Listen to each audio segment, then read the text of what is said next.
DC를 선택하면 어떻게 시작해야 될지 막막하실 것 같습니다. 도움받을 수 있는 방법이 좀 있을까요? 왜 없겠습니까? 모바일로 DC 거래 등록하는 방법부터 DC 관리하는 법에 대해서 설명을 해드리고 있고요. 삼성증권 이렇게까지 친절해도 되나요? 연금에 대한 궁금증을 해소하고 연금의 모든 것을 알아가는 곳, 여기는 삼성증권 연금상담소입니다. 안녕하세요. 아나운서 전혜원입니다. 반갑습니다. 안녕하세요. 삼성증권의 권영수 소장입니다. 반갑습니다. 소장님, 요즘 날씨 진짜 덥잖아요. 잘 지내셨나요? 이제 한여름이라 그런지 날씨가 정말 많이 덥네요. 그리고 지금 이곳도 열기가 느껴지지 않으세요? 저의 배움에 대한 열정! 뜨거우시죠? 여기 에어컨이 잘 나와서 시원하긴 한데 아나운서님의 열정은 눈빛에서 느껴지네요. 저의 열정 가득 담아서 이벤트 먼저 소개를 해드리도록 할게요. 삼성증권 홈페이지 이벤트 게시판에 연금상담소는 영업 중 찾아오셔서 연금에 대한 고민을 남겨주시면 매월 10분을 선정해 선물을 드리고 있습니다. 여러분 많이 참여해주세요. 자, 그럼 오늘은 어떤 사연이 도착했는지 먼저 확인해 볼까요? 박땡땡님이 보내주신 질문입니다. 54세 퇴직연금 DB를 DC로 전환했습니다. 기본 지식도 없고 준비도 없다 보니 어떻게 해야 될지 고민입니다. 라고 보내주셨네요. 이 사연자분께서 갑자기 DB에서 DC로 바꾸셨잖아요. 왜 바꾸셨을까요? 이게 되는 건가요? 그 이유를 알려드리기 전에 네. 퇴직연금 제도 전반에 대해서 먼저 알아봐야 되겠습니다. 퇴직연금 제도는 퇴직 시에 받을 퇴직급여가 정해져 있는 DB, 운용성과에 따라 받는 돈이 달라지는 DC, 그리고 재직 중에 DB, DC에 쌓인 퇴직급여를 받게 되는 IRP로 나눌 수가 있는데요. IRP는 지난번에도 말씀드린 것처럼 퇴직급여도 받고 또 개인이 추가로 입금해서 세액공제도 받으면서 노후자금을 확보하는 제도입니다. 그렇군요. 재직 중에 퇴직금을 DB 혹은 DC에 쌓아두고 퇴직할 때는 IRP로 받는다. 근데 이 IRP는 미리 가입해서 세액공제도 받으면서 노후자금을 또 모을 수도 있다. 이렇게 좀 정리하면 될까요? 이해를 정말 잘하고 계시네요. 좀 더 구체적으로 설명하자면 DB와 DC는 회사가 근로자 재직 중에 회사 내부가 아닌 외부 금융기관에 퇴직급여에 상당하는 금액을 적립해 뒀다가 해당 근로자가 퇴직할 때 IRP로 퇴직급여를 지급하는 건데요. 차이가 있다면 DB는 회사가 직접 운용을 하고 DC는 근로자 본인이 운용하는 것입니다. 이제 사연자분의 고민이 이해가 좀 됐습니다.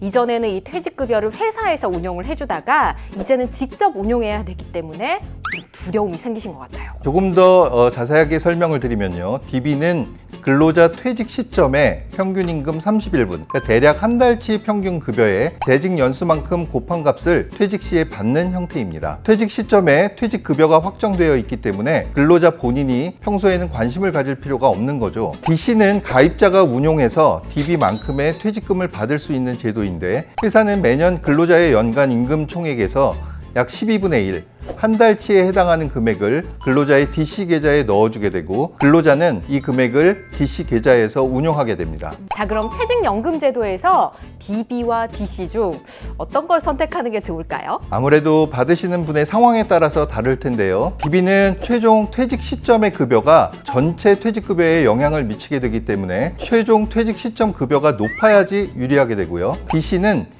임금 인상률보다 투자를 통해서 더 높은 투자 수익률을 기대할 수 있을 때 더 유리하다고 볼 수 있습니다. 재직 기간 중 나의 임금이 완전 절정에 다다라서 더 이상 인상이 없을 것 같다. 그럼 그때 DC로 바꾸면 되겠네요. 자신의 상황을 고려해서 유리한 쪽으로 선택하시는 것이 좋습니다. 사연자님이 이번에 DC로 전환을 하셨는데 DC에 대해서 좀 자세히 알려드리는 게 좋을 것 같아요. DC의 특징은 크게 4가지로 나눌 수 있는데요. 첫 번째, 자기 책임하에 이루어지는 다양한 상품 투자. 두 번째, DC 추가 납입. 세 번째, 필요자금 인출 기능. 네 번째, 연속적 자산관리. 대부분의 금융상품은 한 개의 펀드 또는 예금 등 단일 상품으로 운영되는 것들이 많은데요. 퇴직연금은 계좌 내에 여러 가지 금융상품 운용이 가능하다는 그런 특징을 가지고 있습니다. 회사에서 매년 넣어주는 부담금을 펀드 하나만으로 운용하는 것이 아니라 원금과 이자를 보장하는 원리금 보장상품, 또 펀드로 대표되는 실적 배당형 상품, ETF와 같이 실시간 매매가 가능한 상품까지 모두 DC 계좌 안에 담을 수가 있는 거죠. 또 퇴직연금은 퇴직 이후를 위한 소중한 노후 자금이기 때문에 자금의 안정적인 운용을 위해서 전체 적립금의 70%까지만 위험 상품에 투자하도록 법적으로 규제를 하고 있는데요. 그럼에도 대표적인 연금 상품으로 불리는 TDF는 100% 투자 가능하기도 합니다.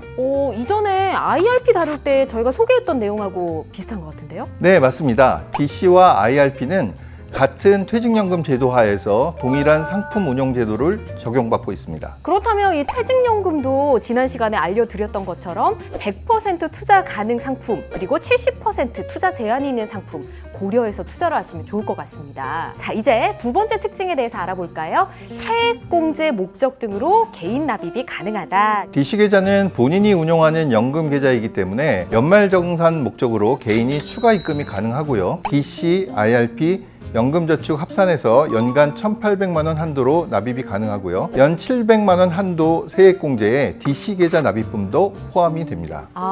연 700만 원 세액공제에 DC 계좌도 포함이네요. 그렇지만 DC 계좌에 스스로 납입을 할 때에는 퇴직 시까지 인출이 불가능하다는 점도 꼭 기억해 두셔야 됩니다. 자, 그럼 세 번째, DC 제도는 필요자금 인출 기능이 있다. DB 제도와의 가장 큰 차이점이기도 한데요. 법에서 정한 요건을 만족할 경우에 한해서 필요자금을 인출할 수가 있습니다. 맞아요. 살다 보면 또 갑자기 목돈 필요할 때가 있잖아요. 그럴 때 좀 참고하시면 좋겠는데요. 마지막은 재직 중에 DC를 운용하던 가입자가 퇴직할 때 동일금융기관의 IRP로 퇴직금을 수령하면 운용 중인 DC 투자 자산을 현물 그대로 이전할 수가 있습니다. 굳이 상품을 팔지 않아도 상품 그대로 퇴직 후 IRP 계좌로 옮길 수 있는 거네요. 금융기관별로 조금씩 다르긴 하지만 삼성증권에서는 채권, 펀드, ETF 등 대부분의 상품이 가능합니다. 와, 여기서 또 삼성증권의 깨알 같은 장점을 말씀해 주셨습니다. 삼성증권 DC에 가입돼 있으시거나 예정이신 분들은 현물 이전이 가능하기 때문에 투자하던 그대로 삼성증권 IRP로 옮기면 된다는 점 꼭 기억하세요. 자, 지금까지 DC에 대해서 알아봤는데요. 사연자분처럼 처음 DC를 선택하면 어떻게 시작해야 될지 막막하실 것 같습니다. 도움받을 수 있는 방법이 좀 있을까요? 왜 없겠습니까? 삼성증권 DC를 선택하시면 됩니다. 삼성증권 DC를 선택하시면 웰컴 이메일이 발송되는데요. 모바일로 DC 거래 등록하는 방법부터 정기적으로 DC 계좌에 들어오는 퇴직급여가 자동으로 투자되게 하는 투자 비율 등록하는 방법 등 DC 관리하는 법에 대해서 설명을 해드리고 있고요. 그리고 매뉴얼만 있다고 따라하는 것이 쉽지는 않잖아요. 그래서 신규 가입자 분들께는 직접 저희가 전화를 드려서 시작이 어렵지 않도록 도와드리고 있습니다. 와, 맞아요. 사실 매뉴얼이 아무리 쉬워도 직접 설명을 해주는 거에 비할 수가 없죠. 그리고 연금 관리에 도움이 될 수 있는 다양한 콘텐츠 등을 삼성증권 모바일 앱 엠팝 또는 삼성증권 유튜브 채널을 통해서 확인하실 수 있으니까 연금 관리하는 데 활용하시면 좋겠습니다. 삼성증권 이렇게까지 친절해도 되나요? 아무 걱정 없이 DC를 시작해도 될 것 같습니다. 자, 지금까지 DC의 개념과 특징에 대해서 설명드렸습니다. 사연자님은 앞에 설명해드린 내용을 참고하셔서 처음 하시는 DC 겁내지 마시고요. 시작하셨으면 좋겠습니다. 막막하실 땐 삼성증권 DC를 꼭 기억해 주세요. 삼성증권 연금상담소 이제 마칠 시간인데요. 연금상담소는 언제나 여러분에게 열려 있습니다. 궁금한 점 있으시면 언제든지 무엇이든지 물어보세요. 다음에는 더 유익한 내용으로 찾아오겠습니다. 함께 해주신 여러분 고맙습니다.